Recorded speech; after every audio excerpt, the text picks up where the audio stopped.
계속해서 이제 중개사무소의 개설 등록 등에 관한 주제 보겠습니다. 그래서 일단 논의의 전제는 법인에 있어서 겸업 가능한 범주를 영위하고 있는 그런 법인이 되고요. 나머지 개설 등록 기준을 모두 충족을 했습니다. 그러고 보니까 법인이 아닌 개공 같은 경우는요. 겸업 제한이 없습니다. 그래서 지금 법인이 할 수 있는 겸업은 당연히 할 수 있고요. 문방구라든가 떡볶이집이라든가 이런 것들도 다 바로 개공이 겸업을 할 수가 있습니다. 자, 그래서 이제 중개사무소 개설 등록 과정 등을 보게 되면 먼저 등록 신청이라고 하는 것이 나와 있습니다. 그래서 자, 공인중개사 또는 법인이 중개사무소를 두고자 하는 지역을 관할하는 등록관청에 개설 등록을 신청할 수 있다라고 이렇게 기본 명제되어 있고요. 소속 공인중개사 제외라고 이미 한번 설명을 드렸었죠. 4번 우리가 법 해석상 개업 공인중개사라고 하는 사람도 개설 등록 신청 못합니다. 이중 등록의 문제가 발생 할 겁니다.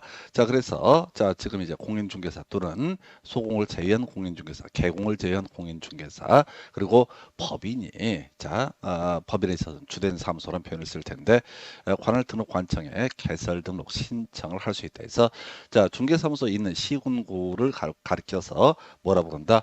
관할 등록 관청이라고 부르게 된다. 이렇게 전제를 삼게 됩니다. 자, 그래서 개설 등록 신청을 하게 되면요 수수료 지자체 조례가 정하는 수수료 납부를 해야 됩니다. 수수료도 한 2, 3년에 한 문제씩 구성하는 그런 영역이 되게 될 텐데 자, 매니브로 안 되고요. 개설 등록 신청할 때 수수료 납부 의무가 있어요. 경우 수가 몇 개가 있죠. 그래서 일단은 지금 우리가 문제 삼고 있는 중개사무소 개설 등록을 신청함에 있어서 어떻다? 바로 이때 지금 이제 수수료 납부해야 되고요. 그다음에 법인에 있어서는 중개사무소라고 하는 거 요걸 우리가 주된 사무소라고 이렇게 부르게 됩니다. 이에 대해서 자 법인에 있어서는 분점 같은 개념이죠. 분점이라고 하는 것을 여기서는 분사무소라는 표현을 쓰게 되는데 자 나중에 보겠지만 법인에 있어서는 주된 사무소가 됐다. 자 분사무소 관련한 각종의 행정 절차 등에 있어서는 주된 사무소 소지에 관할 등록 관청에다가 각종 신고 등을 하게 될 겁니다. 분사무소 설치 신고라고 하는 것 다 뒤에서 공부하시겠지만 이것도 주된 사무소 소지 관할 등록 관청. 예를 들어서 A 법인인 개업 공인중개사가 있다. 이 아이가 서울시 서초구에다가 주된 사무소를 두고자 한다. 그러면 이 사람은 중개사무소 개설 등록 신청을 어디다 서초구청장한테 해야 될 것이고요.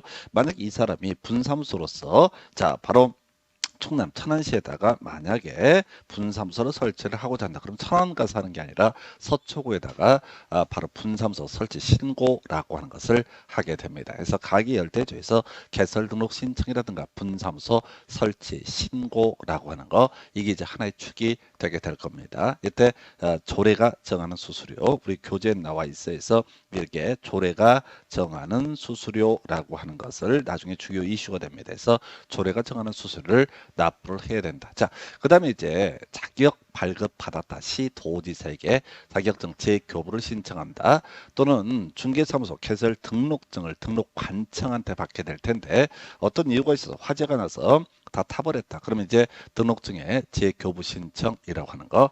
한편 분사무소 신고 필증이라고 해서 우리가 이제 주된 사무소라든가 일반적인 기업 공인중개사한테는 개설 등록증이라는 것을 교부를 하고요.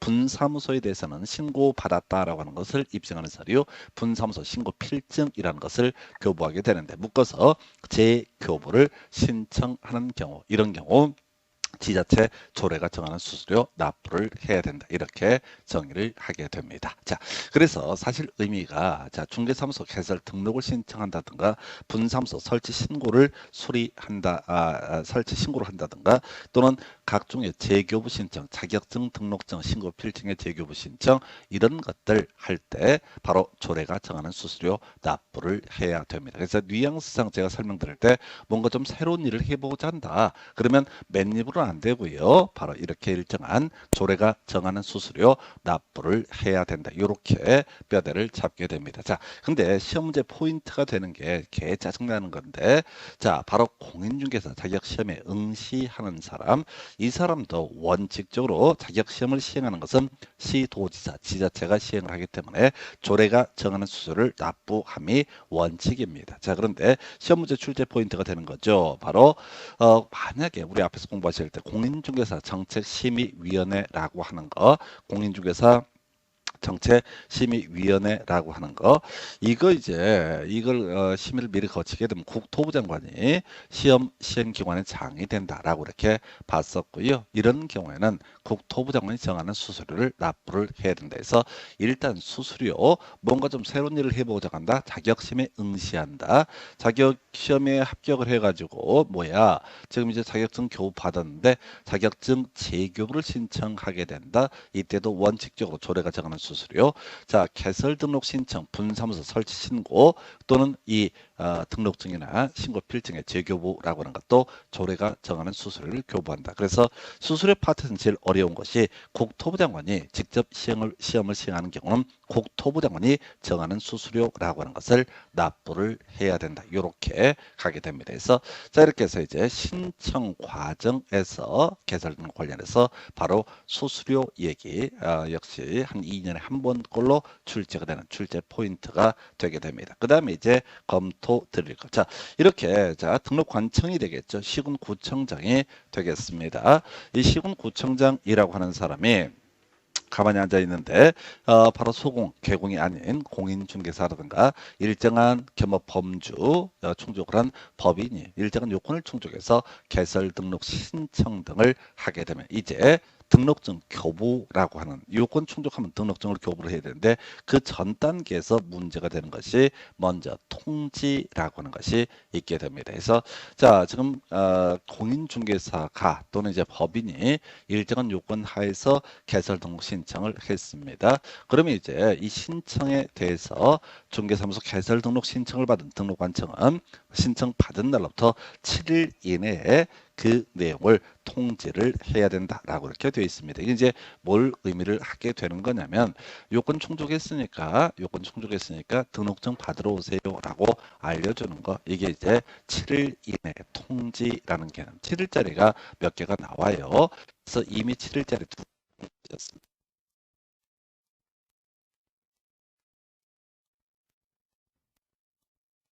자격증 반납 7일 이내 이루어져야 되고요. 만약에 등록관청이라고 하는 데서 지금 기업 공인중개사에게 개설 등록 취소를 하게 되면 7일 이내에 등록증을 반납을 해야 된다. 그래서 반납 두 가지, 자격증 반납, 그 다음에 등록증 반납은 7일 이내에 이루어져야 된다. 그리고 또 하나 쟁점, 바로 여기 나와 있네요. 개설 등록 신청을 받은 등록관청 입장에서는 일정한 요건 등을 충족을 하게 되면은 이게 당신이 요건 충족했으니까 등록증 교부해 주겠다라고 하는 내용을 7일 이내에 통지를 해야 된다. 그리고 이제 남아 있는 게 두 개가 있어요. 나중에 인장의 변경 등록이라고 해서 7일 이내라는 것이 나오게 될 것이고요. 그리고 또 하나의 쟁점이 자 전속 중개 계약을 체결했을 때 거래 정보망 아직은 잘 모르십니다. 거래 정보망 등의 정보 공개 7일 이내에 이루어져야 된다. 총 5가지가 7일 이내.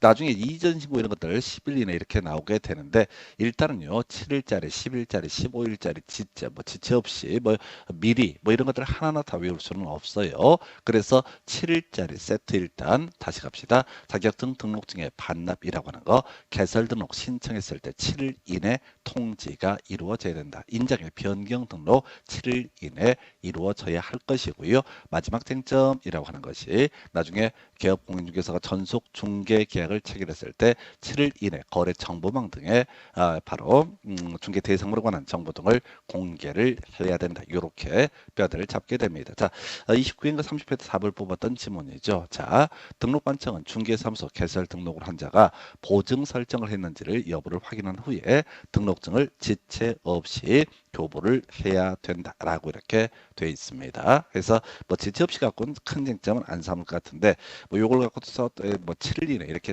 낼 수가 있겠죠. 그래서 일단은 이제 등록증 드릴 거예요 라고 알려주는 것은 7일 이내가 될 것이고요. 그 다음에 이 사람이 오면은 등록증을 지체 없이 교부를 해야 되는데 그냥 신분 확인하고 등록증을 교부해 주는 것은 아니고 뒤에서 따로 공부할 주제 보증 설정 여부를 확인을 해야 된다라고 이렇게 되어 있습니다. 그래서 원래 이제 우리가 중개업을 하기 전에 해야 되는 것이 나중에 3가지 문제가 됩니다. 그 중에 하나가 인장 등록이 있고요. 그 중에 하나가 보증의 설정이라고 하는 것이 있게 남게 될 테고 또 그 중에 하나가 지금 이제 고용인 신고 이런 것들이 업무 개시 전까지 해야 돼요. 그래서 자, 보증의 설정이란 것은 업무 개시 전까지만 하면 된다라고 법이 되어 있습니다. 근데 그와는 별개의 문제로 뭘 해라?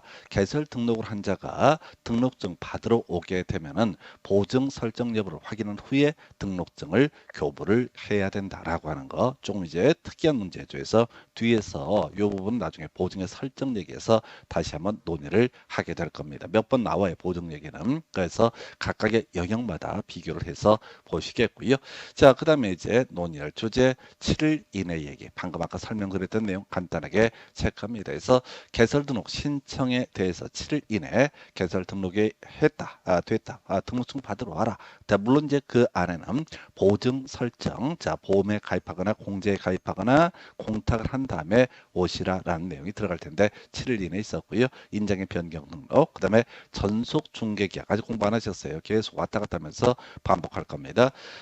전속 중개계약 체계로 중개 대상으로 관한 정보 공개, 거래 정보망 등의 공개를 해야 되는데 7일 이내. 그 다음에 이미 본 것처럼 자격증 등록증의 반납이라고 하는 거 7일 이내에 이루어져야 됩니다. 그래서 자, 이렇게 해서 이제 개설 등록 신청 등에 관련한 쟁점들 체크를 해 보셨습니다. 자, 그리고 나서 이제 검토 드리게 될 게 개설 등록의 과정에 있어서 자, 앞에서 논의했던 신청이라고 하는 거 소공 안 되고요. 소공 안 된다는 게 출제 이슈가 될 때가 통지라고 하는 주제 있었죠. 그래서 7일 이내 서면 통지까지 설명을 드렸고, 그 다음에 이제 자, 협회 통보라고 하는 것이 또 하나의 쟁점이 되게 됩니다. 그래서 우리가 전체 체계 설명 드릴 때 이미 논의를 했던 거예요. 그래서 바로 자, 국토부 장관은 거래 정보망 하고요. 또 하나가 협회 등에 관한 부분을 통제를 하고 관할을 하게 됩니다. 시도지사 뭐 했던 사람입니까?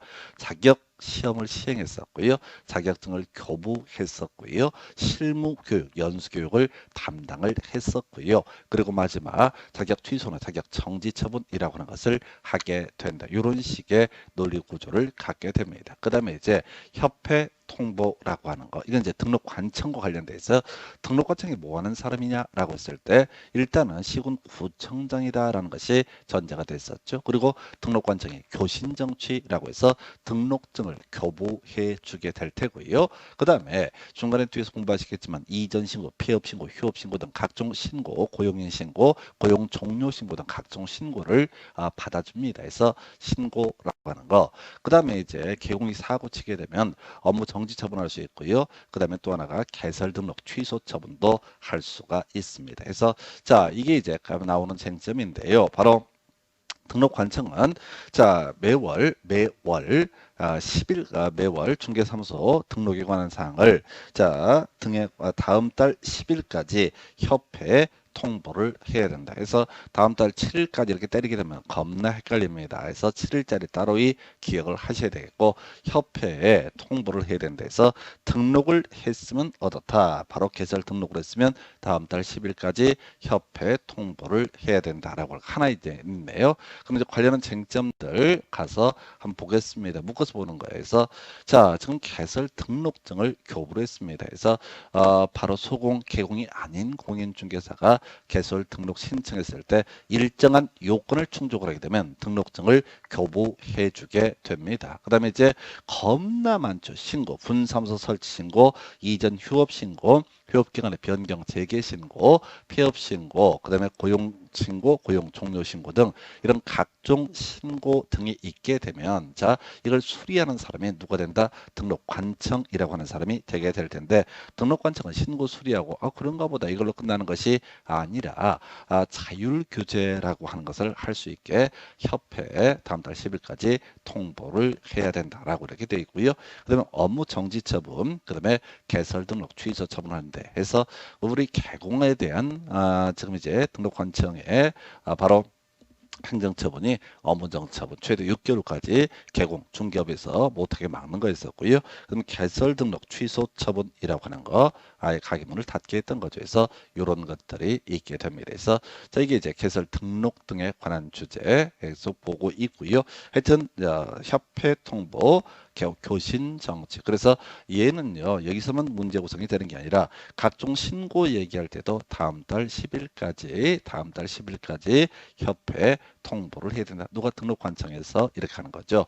업무 정처분, 개설 등록 취소 처분도 다 누가 한다? 등록 관청. 그래서 결국은 이 그림 자체를 잡으셔야 돼. 그래서 우리가 등록 관청이라고 하는 것은 자, 주로 뭐와 연계가 되어 있다? 개공과 연계가 되어 있다. 개공이 하는 것들 중개사무소 개공이 되고자 하는 사람이 했던 게 중개사무소 개설 등록 신청이라고 하는 거 있었고요. 각종 신고 개공이 하게 됩니다. 업무 정지 처분, 개설 등록 취소 처분도 바로 개공이 하게 돼요. 그래서 요 교신 정취라고 하는 거에서 이 공인중개사법이요. 우리가 보통 공부하실 때 다른 과목에 비해서 좀 쉽다라고 일반적으로 말씀들을 하십니다. 근데 제가 이제 실제 시험 현장에서 공부하는 분들 점수를 뭐 정확하게 알 수는 없지만 대략 보면 다 똑같습니다. 똑같다는 게 뭐냐면 점수가 좀 공부가 제대로 되신 분들은 자 중개사법도 점수가 좀 많이 나오고 또 다른 과목들도 합격할 수 있는 점수가 나오는데 이 공부가 덜 되신 분들은 중개사법에서도 점수가 안 나옵니다. 해서 요는 중개사법이 쉽다고 해서 자 다 점수가 70점, 80점 나오지 않습니다. 그리고 주변에 뭐 그런 경우 있습니다. 자기는 공인중개사법을 90점을 맞았네, 100점을 맞았네. 몰라요. 그게 그 사람이 뭐 꼭 거짓말 한다 이런 얘기까지 하는 것은 아닌데요. 실제 점수를 알 수 있는 사람은 자기밖에 모릅니다. 그래서 그 확인 못해요. 확인 못하기 때문에 그런 말들이 너무 현혹되지 마세요. 그래서 그래서 주어들은 거 있어가지고 공법은 뭐 40점만 맞고 중개사법을 뭐 95점을 맞고 아주 계획을 아주 거하게 세우십니다. 그래서 계획 세운 대로 되지 않습니다. 그 타이슨인가요? 뭐 그 권투하는 선수가 했던 얘기 가서 개작살 나기 전까지는 나름의 계획이 있다 해서 나름의 계획은요 오늘 그냥 교신 정치 하나 외워두시고 또 돌아서도 짜증낼 거 없어. 우리가 앞으로 각종 신고 얘기할 때 교신 정치 또 나중에 업무 정지 처분이나 개설 등록 취소 처분 얘기할 때 또 같이 묶어서 교신 정치 이런 내용들을 논의를 하게 될 겁니다. 그래서 이렇게 보셨고요. 자, 그 다음에 이제 검토 드리게 될 게 중개사무소의 설치 등에 관한 쟁점 확인을 해 드리도록 하겠습니다. 자, 일단은 행정적인 과정 다 거쳤어요. 그래서 결격 사유자 아니었었고요. 이런 또 개설 등록 신청이라고 하는 거 일정한 과정을 통해서 이제 이 사람은 자, 개공이 됐습니다. 자, 우리 개공이 뭐라고 그랬습니까? 라고 했을 때 같이 용어들 비교해 볼까요? 공인중개사 이 법에 의해서 자격을 취득한 사람 이 사람을 우리가 공인중개사 소속 공인중개사 자 키워드 자 공인중개사로서 중개무수인 중개무 보조 그다음에 중개보조원이라고 하는 거 공인중개사가 아닌 자로서 단순 업무 보조자 뭐 이런 식으로 논의를 삼으면서 개공이 뭐냐라고 하는 거 예 단순합니다. 이 법에 의해서 개설 등록을 한 자, 이 사람을 가리켜서 우리는 뭐라 부른다? 바로 자, 이 법에 의해서 개설 등록을 한 자를 가리켜서 지금 이제 개공이라고 부르게 됩니다. 자, 그러면 개공이 되게 되면은 이제 중개사무소 개설 등록증까지 받았어요. 그럼 중개업 들어가겠죠? 바로 중개사무소의 설치 등에 관한 쟁점. 제일 쉬운 얘기인데 거의 문제 구성 안 되죠. 그래서 자, 개공은 그 등록 관청의 관할 구역 안에 중개사무소를 둬야 되고요. 한 개의 중개사무소만을 둘 수가 있다라고 이렇게 되어 있습니다. 그래서 만약에 서초구에 가서 중개사무소 개설 등록을 했다면 서초구 관내에다가 중개사무소를 두고요. 한 개만 둘 수가 있다. 이렇게 정리를 하게 됩니다. 자, 그다음에 이제 떴다방 안 됩니다. 그래서 떴다방이라는 게 뭐야? 자, 분양을 하거나 이런 장소 가가지고 파라솔이라고 하네. 그런 거 비춰놓고 분양권 전매 등 뭐 이렇게 하는 거 이런 걸 우리가 떴다방이라고 부르게 되는데 기업 공인중개사는 천막 그 밖에 이동이 용이한 임시 중개 시설물을 설치해서는 아니 된다. 뭐 이런 것 자체가 큰 쟁점은 안 되고요. 해서 요거 기본적으로 중개사무소 설치 등에 관한 쟁점 그 관할구역 안에 중개사무소를 두 대 한 개 중개사무소만을 둘 수가 있다. 요렇게 정리를 하게 됩니다. 자, 그 다음에 이제 분사무소 얘기. 자, 우리가 분사무소 아까 법인인 기업 공인중개사에 있어서 주된 사무소 설치한 다음에요. 분사무소라고 하는 것을 둘 수가 있다. 분사무소는 분점과 같은 개념입니다. 그런데 이 분사무소 관련한 모든 행정 절차는 주된 사무소 소재지 관할 등록 관청에서 처리를 하게 된다라고 하는 거, 요거 절대 놓쳐서는 안 됩니다. 그래서 일단은 분사무소라고 하는 거, 자 우리가 개공이라고 하는 게 두 가지가 있었잖아요. 그래서 개인인, 자 공인중개사인 개공이라는 개념이 있었고, 법인인 개공이라는 개념이 있게 된다. 그래서 법인인 개공이라고 하는 것과 개인인 개공으로 대별해 볼 수 있는데, 일반 개인에 있어서는 아까 그 관할구역 안에 중개사무소 하나만 둘 수가 있다라고 했고, 자 분사무소 설치할 수 없습니다. 결국은 이제 법인 기업 공인중개사 분점이라는 개념으로서 분사무소라는 것을 설치를 할 수가 있다. 이렇게 정리를 하게 됩니다. 그래서 오직 누구만이, 법인인 기업 공인중개사만이 분사무소 설치할 수 있고요. 개인에 있어서는 자 분사무소 설치할 수 없습니다. 그래서 분사무소, 자 주된 사무소 소재지가 속한 시군구를 제외한 시군구별로 설치하되, 분사무소는 주된 시군구별로 소를 초과할 수 없다라고 해서, 자 요 주된 빠져 있구나. 각각 주된, 다시 가볼까요? 분사무소 주된 사무소 소재지가 속한 시군구를 제외한 시군구별로 설치하되, 분사무소 자 시군구별로 한개소를 초과할 수 없다. 이렇게 가야 되죠. 그래서 자 이게 이제 무슨 얘기냐? 지금 우리나라에 232개 시군구 또 지자체가 있게 됩니다. 해서 자 서울 같은 경우 뭐 25개 구가 있나요? 그래서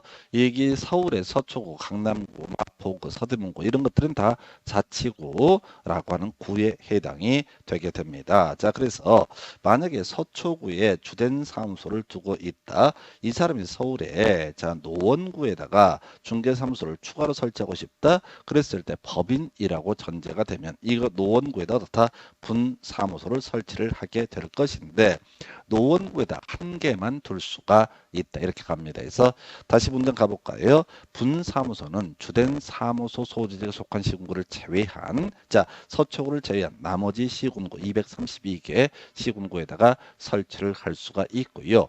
그 시군구별로 한 개소를 초과할 수 없다. 오직 한 개씩만 만들 수가 있다. 이렇게 정리를 하게 됩니다. 자 그래서 이게 이제 나중에 분사무소 설치할 때 어디 가서 해야 되느냐? 만약에 서초구에 주된 사무소가 있는 사람이 서울의 노원구에 또 분사무소를 설치를 하고자 한다. 그러면 서초구로 가야 된다라고 할 것, 이렇게 전제를 삼게 되겠고요. 자 이제 또 하나, 아까 우리 자 분사무소 책임자도 바로 실무교육, 분사무소 설치 신고일 기준 1년 이내 실무교육을 받아야 한다라고 되어 있습니다. 그래서 이 분사무소 책임자는 원칙적으로 공인중개사를 책임자로 두어야 한다라고 이렇게 되어 있습니다. 공인중개사만이 분사무소 책임자가 될 수 있습니다. 자 그런데 우리 앞에서 지역농협이 문제가 됐어요. 지역농협에 있어서는 중개사무소 개설 등록 기준이라는 것을 적용하지 아니한다라고 설명을 드린 바가 있습니다. 예, 그래서 다른 법률 규정에 따라서 중개업을 할 수 있는 법인, 즉 지역농협에 있어서는 자 분사무소 그 책임자 공인중개사로 두지 않아도 된다. 이 책임자에게는 원칙도 출제 포인트, 예외도 당연히 어떻다 출제 포인트로 구성을 하고 있습니다. 그래서 자 정리해 볼까요? 자 법인만이 뭘 할 수 있다? 분사무소라고 하는 것을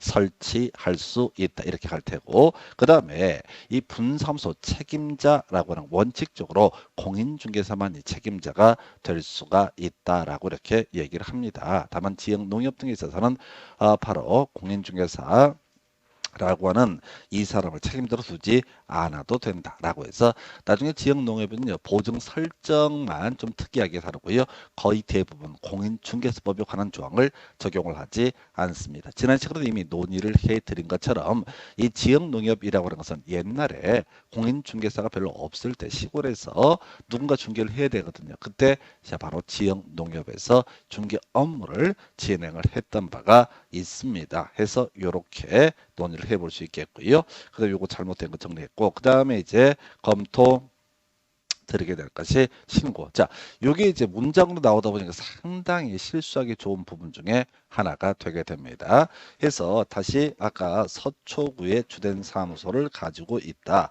그러면 노원구에다가 분사무소를 설치할 때는 노원구에 가서 노원구청장한테 분사무소 설치 신고를 하는 것이 아니고 서초구에 분사무소 설치 신고를 합니다. 그래서 자, 여러분들 분사무소 얘기는요. 이전 신고, 휴업 신고, 폐업 신고 등등등 모든 얘기. 만약에 서초에다가 서초에 주된 사무소가 있고 노원에 분사무소가 있으면 노원에서 의정부로 이 분사무소를 이전한다. 그때는 노원이나 의정부에 신고하는 것이 아니라 서초에 신고합니다. 바로 주된 사무소 소지지 관할 등록 관청에 신고해요. 자, 얘를 폐업을 하고자 한다. 휴업을 하고자 한다. 그럼 그것도 당연히 어떻게 한다? 주된 사무소 소지지 관할 등록 관청에다가 각종 신고 등을 하게 됩니다. 나머지 다 마찬가지야. 분사무소 관련한 행정 절차는 모두 어디에서 주된 사무소 소지지 관할 등록 관청에서 그것을 소관하게 된다. 이렇게 정리를 하게 됩니다. 그래서 분사무소 설치 신고를 하려는 사람은 분사무소 설치 신고서에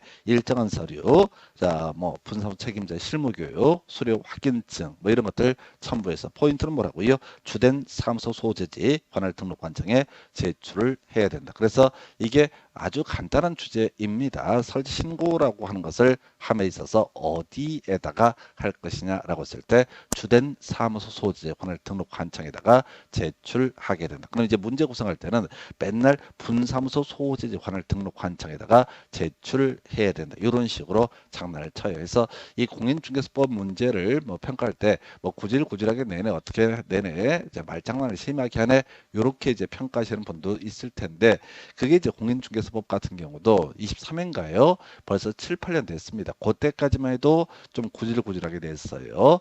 자, 근데 지금에 와서는 그런 말장난하는 식의 문제들이 거의 없습니다. 거의 없어요. 자, 아주 루틴대로 출제가 되게 됩니다. 그래서 자에서 분사무소 설치 신고라고 하는 개념 체크를 해봤고요.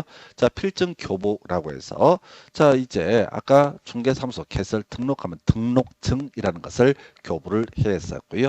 분사무소 같은 경우 분사무소 신고 필증이라는 것을 교부를 합니다. 아까 서초구에 주된 사무소 있는데 노원에 분사무소 설치한다. 그러면 서초구 주된 사무소 소지지 관할 등록 관청에다가 분사무소 설치 신고를 할 테고 서초구에서 주된 사무소에 연락을 해서 바로 분사무소 신고 필증이라고 하는 걸 교부를 합니다. 앞에서 중개사무소 개설 등록증이라는 개념하고 거의 동일한 논리 구조로 가는 것이 분사무소 신고 필증이라는 개념이 되게 된다. 이렇게 전제를 삼아요. 그래서 분사무소 설치 신고를 받은 등록관청은 그 신고 내용이 적합했을 때 국토부령이 정하는 신고 필증을 교부를 해야 된다. 해서 자, 우리가 그 앞에서 수수료액이 있었죠. 수수료액이 뭔가 새로운 일을 해보고자 한다. 중개사무소 개설 등록 신청한다라든가 또는 분사무소 설치 신고라고 하는 거. 그다음에 각종의 재교부 신청에서 자격증 등록증 신고 필증의 재교부 신청 외에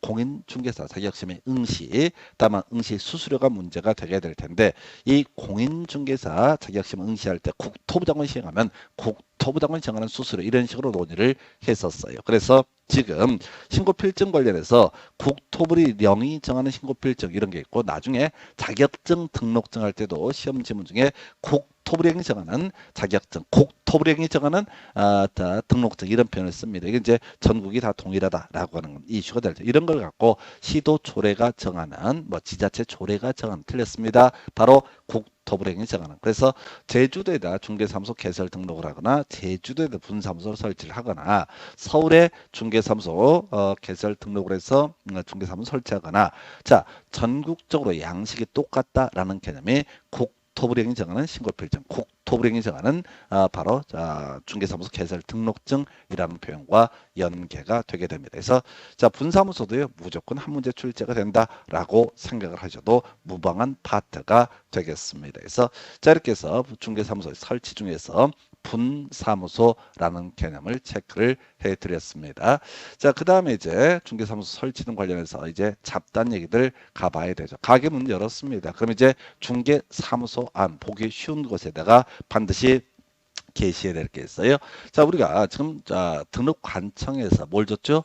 등록증, 중개사무소 개설 등록증이라는 것을 교부를 했던 바가 있습니다. 그 교부를 받은 그분을 가리켜서 우리는 개설 등록을 한 자, 바로 개업 공인중개사라고 부르게 됩니다. 자, 근데 개공 밑에 뭐 소공이 있을 수도 있겠죠. 소공은 공인중개사로서의 자격을 충족을 해야 되고, 사실은 이제 법인인 개공을 제외하고 나머지 다 뭡니까? 공인중개사라는 자격 요건 충족을, 일반적인 개공도 공인중개사로서의 자격 요건을 충족을 해야 되죠. 그래서 중개사무소 안에 게시해야 되고 네 가지입니다. 해서 중개사무소 개설 등록증 원본이라고 하는 거, 만약에 이 문제 중개사무소가 분사무소에 해당이 된다라고 한다면 분사무소 신고 필증 원본이라고 하는 것을 게시를 법원자 중개사무소 안에다 보기 쉬운 곳에 게시를 해야 됩니다. 그 다음에 이제 개공 및 소공의 자격증 원본이라고 하는 거, 해당하는 사람이 있을 때 자격증 원본 게시해야 될 것이고요.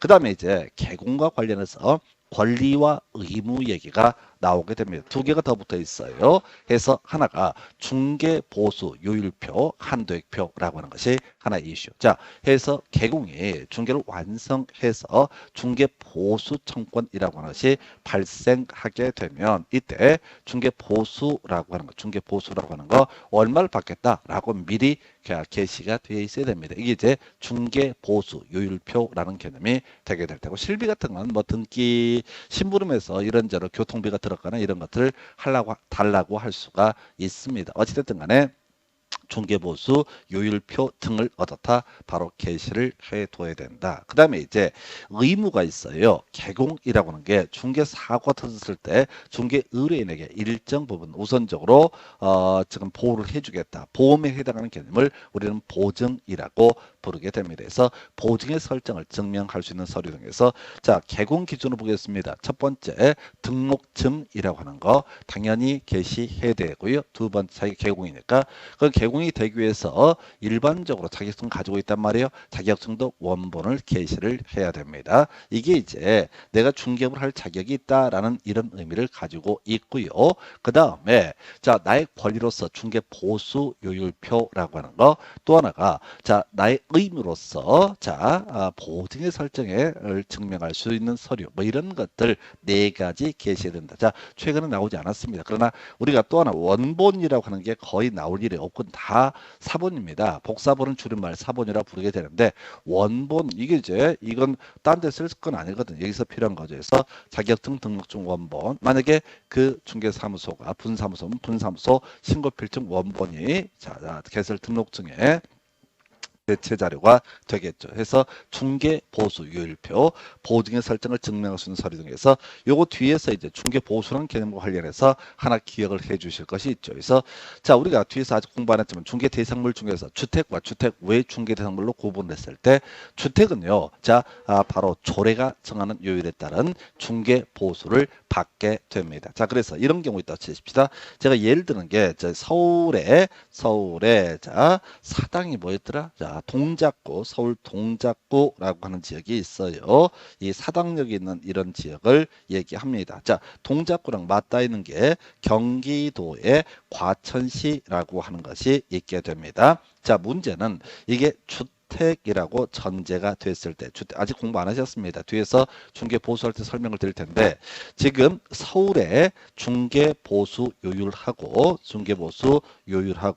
경기도에 중개 보수 요율이라고 하는 것이 달라지는 경우가 있게 됩니다. 자, 뭔 소리냐? 주택이라고 하는 것은 시도 조례가 정하는 요율에 중개보수를 적용합니다. 그래서 이건 이제 이해 편의를 위해서 서울의 중개보수율과 경기도의 중개보수율이 다르다라고 생각하면 이해가 더 빠를 거야. 어떤 경우가 있느냐? 자, 경기도 과천시에 중개사무소를 가게 되면 등록증 원본, 자격증 원본, 중개보수 요율표, 보증의 설정을 증명할 순서로 이렇게 네 가지가 게시가 되어 있는데, 과천 지역에 아파트를 구입을 하기 위해서 여기를 갔단 말이야. 그러면 이제 중개보수 요율표가 쭉 금액이 나와 있어. 얼마부터 얼마부터까지는 이 경기도 조례상 얼마를 받고 최대 한도를 표시를 해놓고 있습니다. 자, 그런데 문제가 되는 게, 과천에 있는 아파트를 쭉 보다가 바로 옆 동네가 서울의 동작구 사당동 근처거든요. 사당동이구나.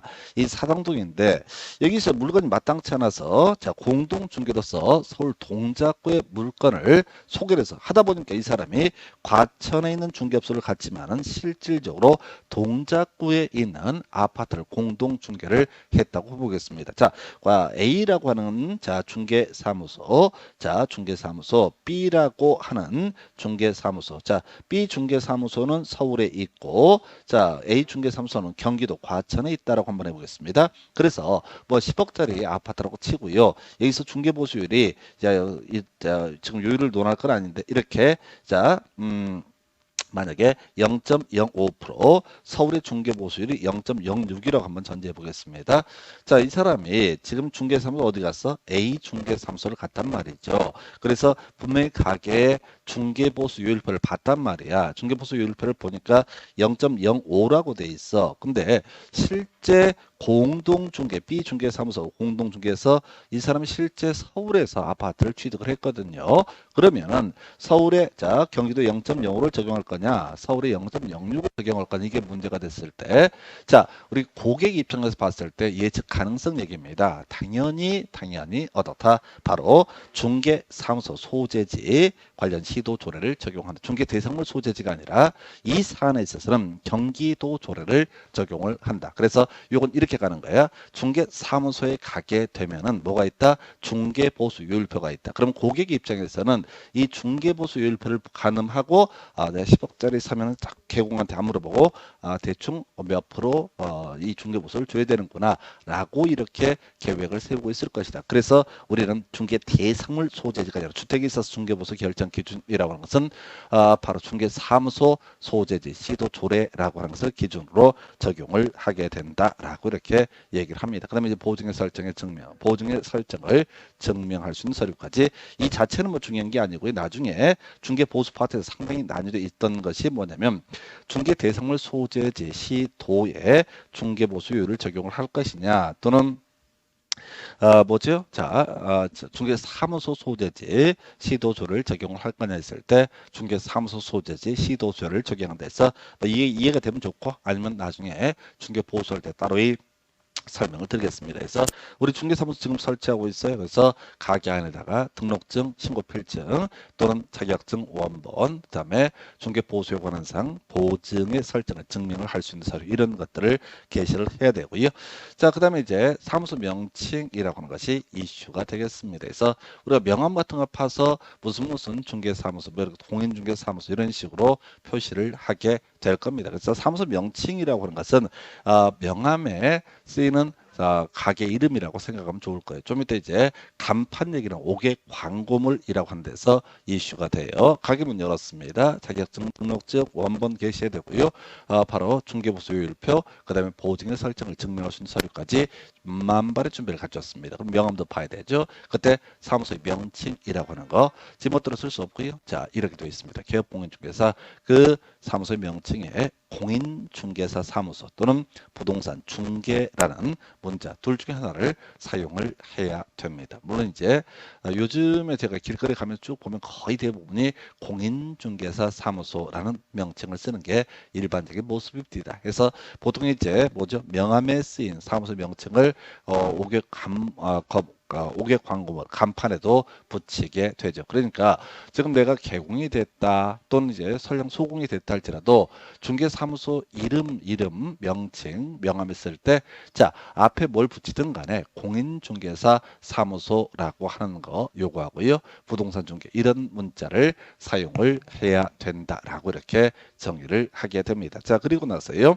책임자라고 하는 거 오타가 있는 건데, 자, 요거 오타가 있고요. 부칙 6조 2항에 따른 개업공인중개사, 그 사무소 명칭에 공인중개사 사무소라는 문자를 사용해서는 아니 된다라고 되어 있죠. 그래서 이 부칙 6조 2항에 따른 개공, 이 사람이 어떤 사람이냐면요.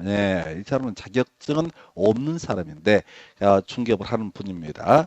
부칙 6조 2항에 따른 개공이라는 사람은 정말 오래 사시는 분입니다. 아주 오래 사시는 분이야.